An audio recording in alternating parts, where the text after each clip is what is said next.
What's up, flockers? How y'all doing? Welcome back to another video.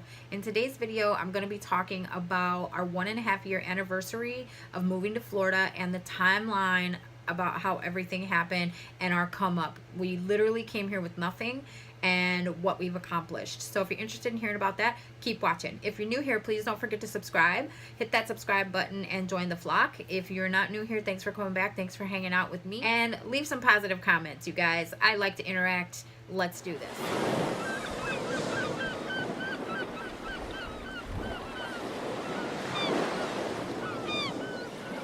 We arrived in Florida on February 6th, 2017. It took us 24 hours to drive here from Wisconsin. We did stop along the way. We stopped for gas, of course, and to get something to eat periodically. But we packed coolers. He was in one vehicle, I was in another vehicle, and we packed coolers, one in my front seat next to me, and filled with snacks and drinks and stuff like that I knew that I would want on the road, and he had one in his front seat filled with his snacks and his drinks that he could have along the road, so we didn't have to make as many stops. Basically what we were stopping for was, I think we stopped for one major meal, and otherwise we were just stopping to get gas and use the bathroom and keep driving. I don't recall what time we actually, arrived in Florida, but we did stop at like the Florida Georgia line. It's like there's like a welcome center right when you get into Florida. So we did stop there. We slept a few hours because from there it's another 4 or 5 hours from the welcome center where we were at until we got to where we were going, to Pinellas County. So it did take us a good 24 hours to drive down here, but overall we had a great trip. We didn't have anything major happen on the highway. Our vehicles were great, and that all went well. So we get down here August 6th, 2017, and we check into our kitchenette. If you're not familiar with what a kitchenette is, that's just what I call it. It's basically like a studio apartment, except it's a hotel room. Basically, it's kind of like extended stay, where you stay for more than a week or more than 2 weeks or whatever. You're staying there for a longer period of time.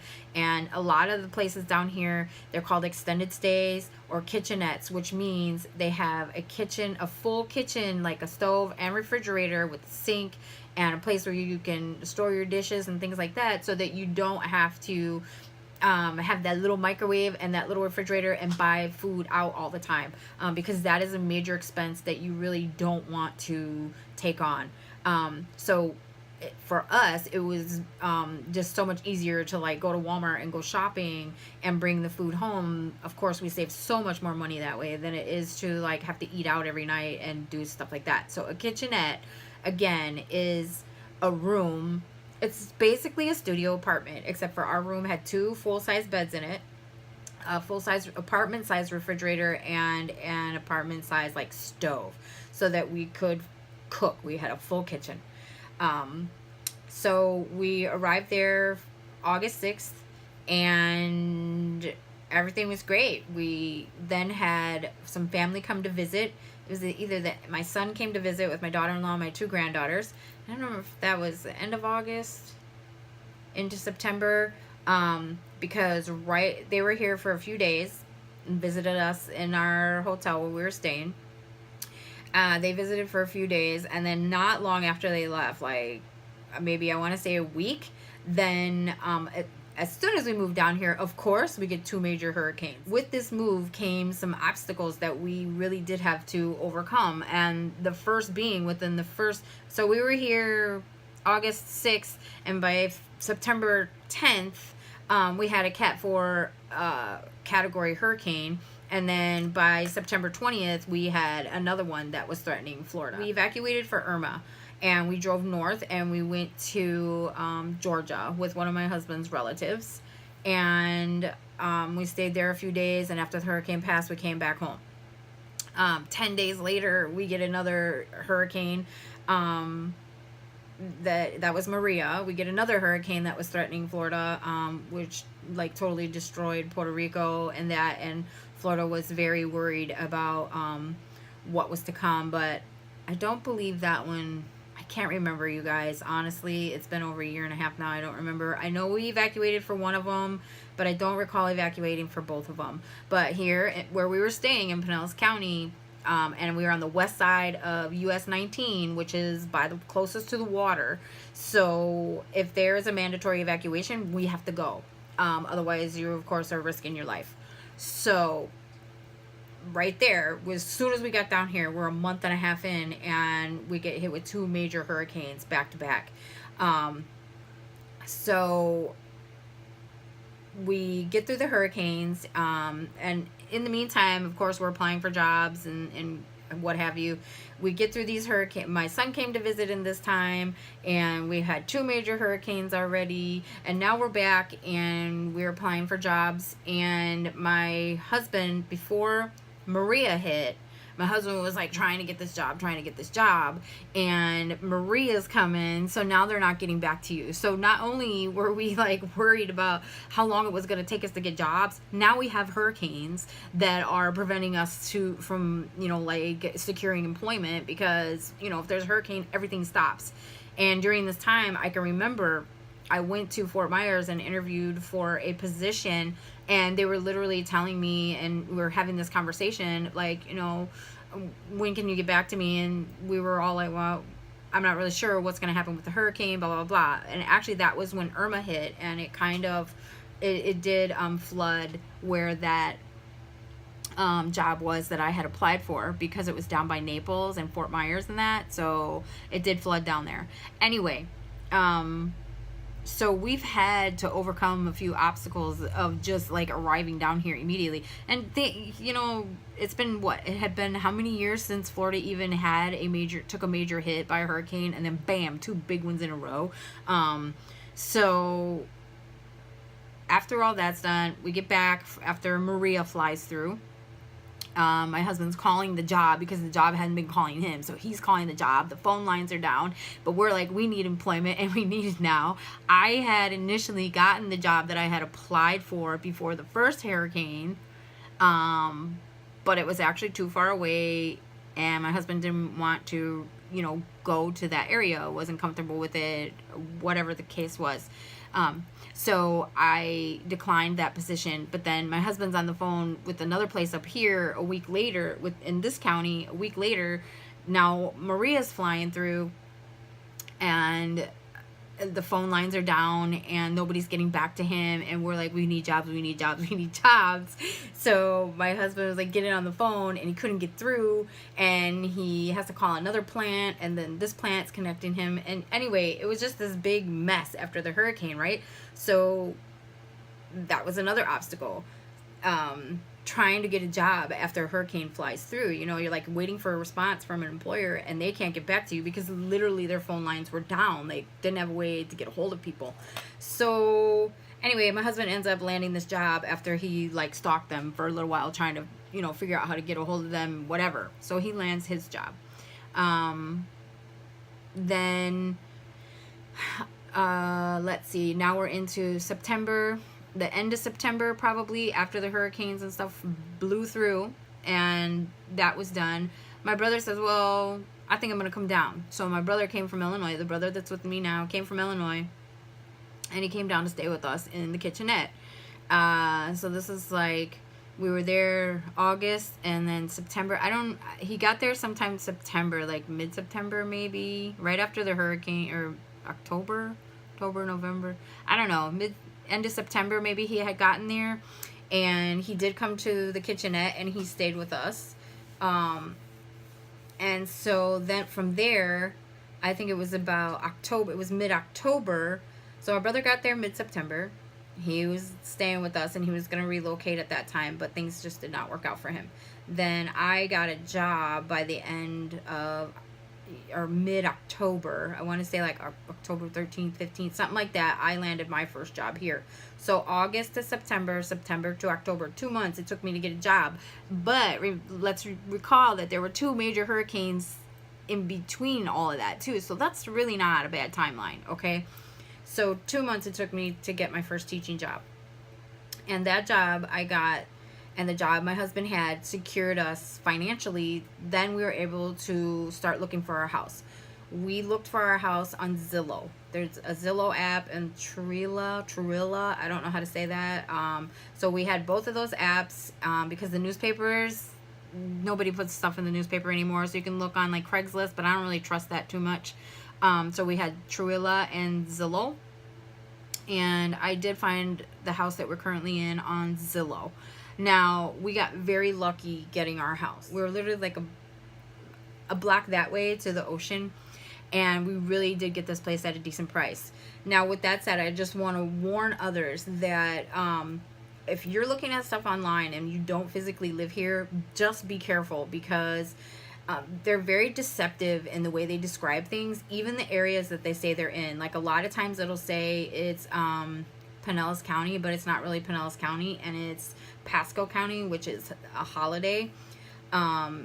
And they're just kind of deceptive in that way. So you really have to be careful. Another way that they're kind of deceptive with the housing and stuff out here is, like, for instance, they'll say it's a 2-bedroom, 2-bath, 3-bedroom, 2-bath. But when you go look at it, it's actually like a 3-bedroom with 1 bathroom inside the house, and the other bathroom is out in the garage. The last place you want your guests, oh yeah, go ahead, you can use the bathroom, but it's in the garage, and you're going to sweat while you're trying to use the bathroom. You're going to get out of the shower, and you're just going to immediately sweat again because it's so freaking hot.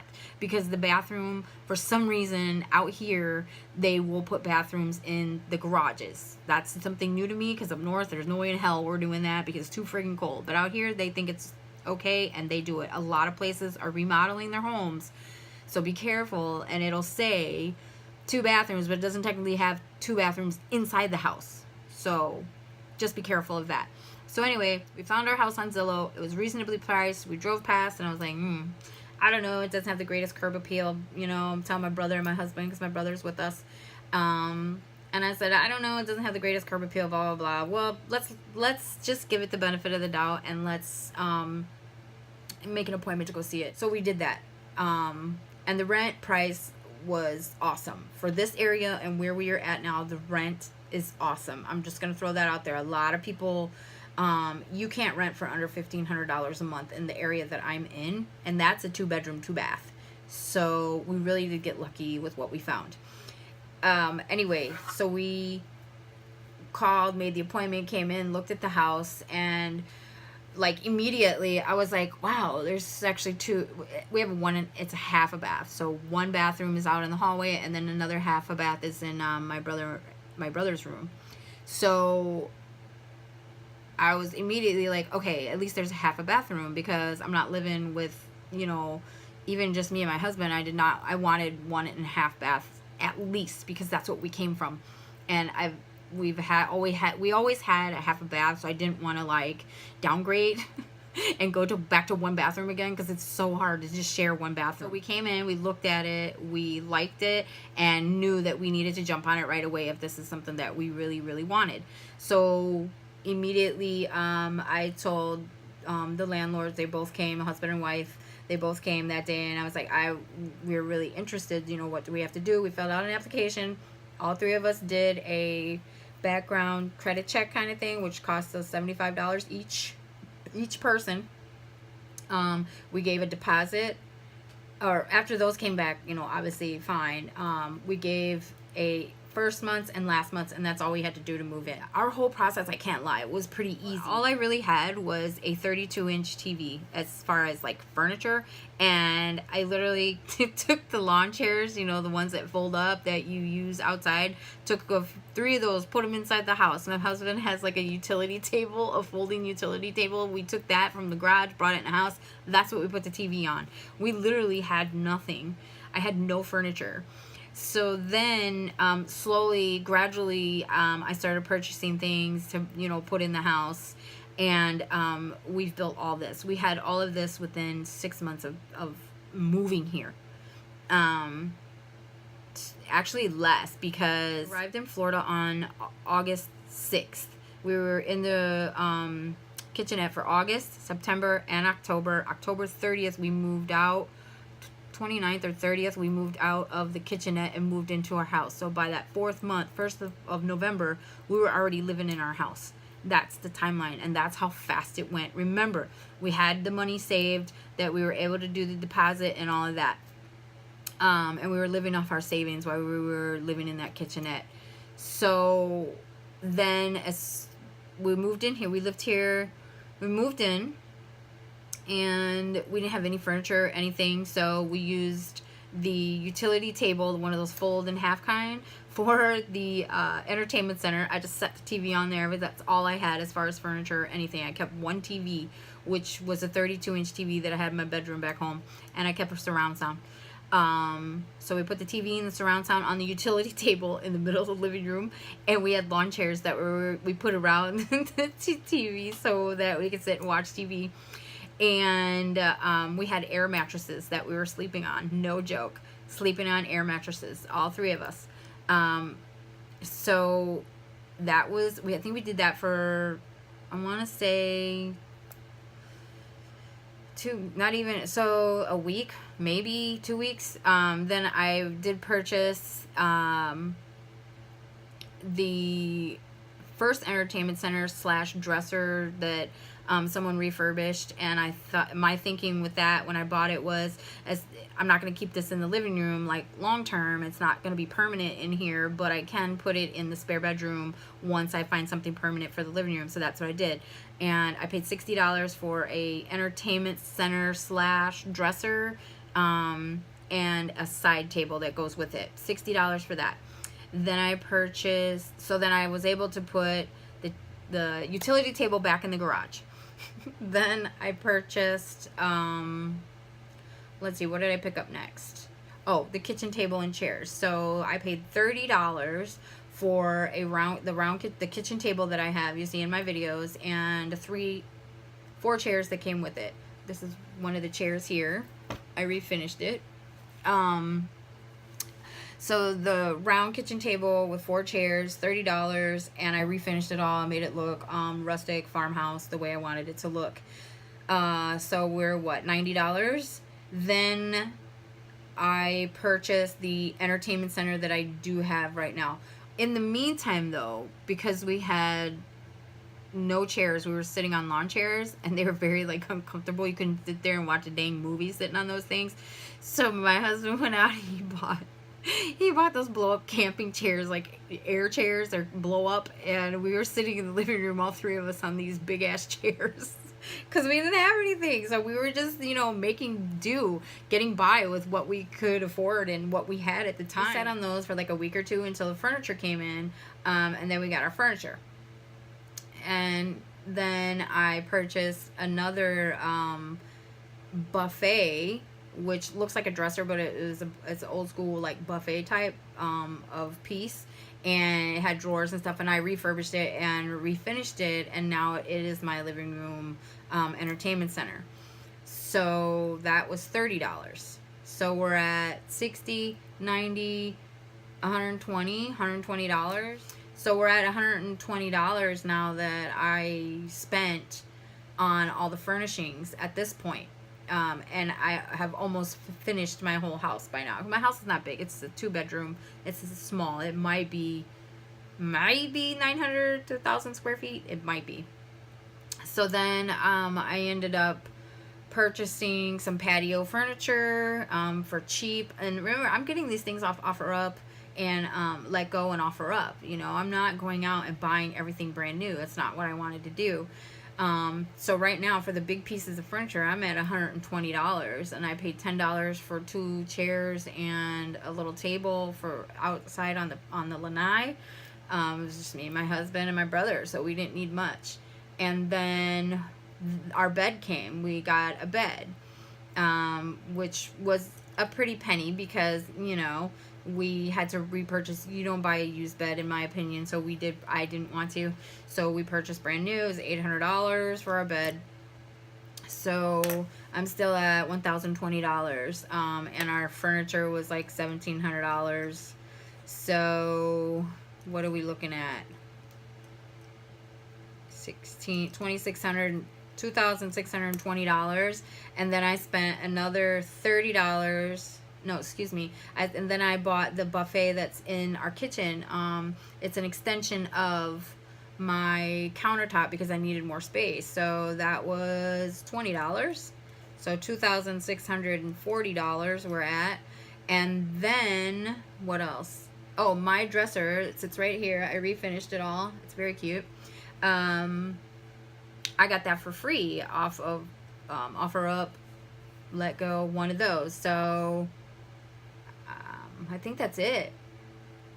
No, and then a friend of mine that lives out here gave us a free mattress. She just gave us a mattress because she bought a new bed. So I put that in the spare bedroom. So when we had guests for the first year, before my brother moved in, that mattress was in there. So I got a free bed. So all in all, to refinish my house, because I bought used items and whatnot, it was $2,640. And the highest price thing was the furniture and my mattress that you see here, because I wasn't buying a used mattress. But that's not bad. And if you think about it, that's the cost of renting a truck from where I was in Wisconsin to move down here. Literally. And if I would have had to rent a truck, and then I would have had to rent a U-Haul to go with, excuse me, if I would have rented the truck and rented the tow dolly, and I think I would have had to get a flatbed, it really would have been about $2,500 at least to move down here. So it kind of evened out. No, I didn't have to pay all that upfront initially. I got down here and I got to purchase all new stuff, and I got to make it my own because I refinished it all. And now we've been in our house, and we have, it's been kind of a roller coaster. The first year was kind of a roller coaster. Did we want to go back home? Do we want to stay here? Do we want to go back home? Do we want to stay here? What are we going to do? I don't know. And we finally decided enough is enough already. We're staying here. We like it.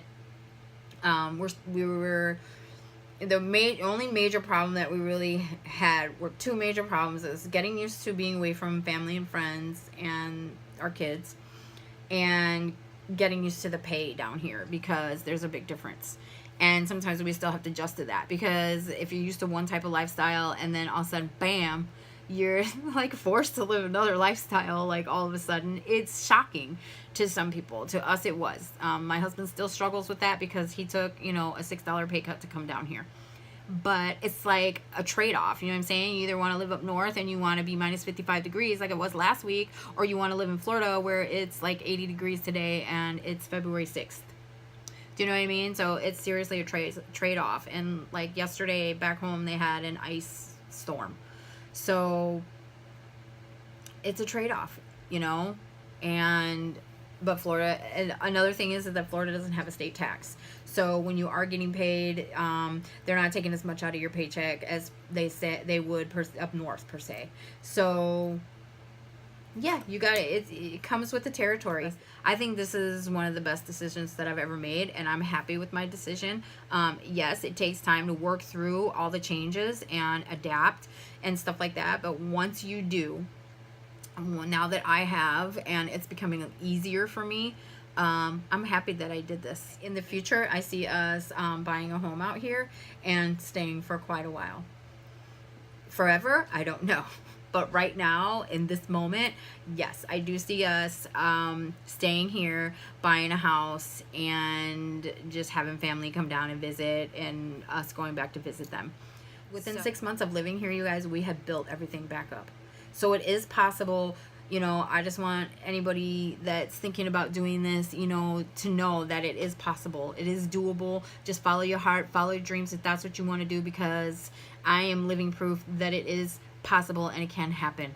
So that's all I have for you guys today. And as far as our future, we're staying here. We're not going anywhere. We're planning on buying a house. I got my brother living with me now. We're all trying to save money.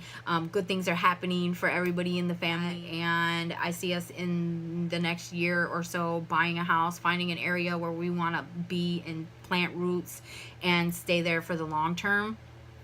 This is how I feel at the moment. Like, that can change, tomorrow. But right now, this is honestly how I feel. I'm really glad that I'm here. I'm really glad that I made this decision. And was it tough? Yes, we had some trials and tribulations, and but we overcame it, and here we are today. So it is possible, you guys. That's all I have for you today. If you like this video, give it a big thumbs up. If you are new here, please don't forget to subscribe, and I'll see you in the next one.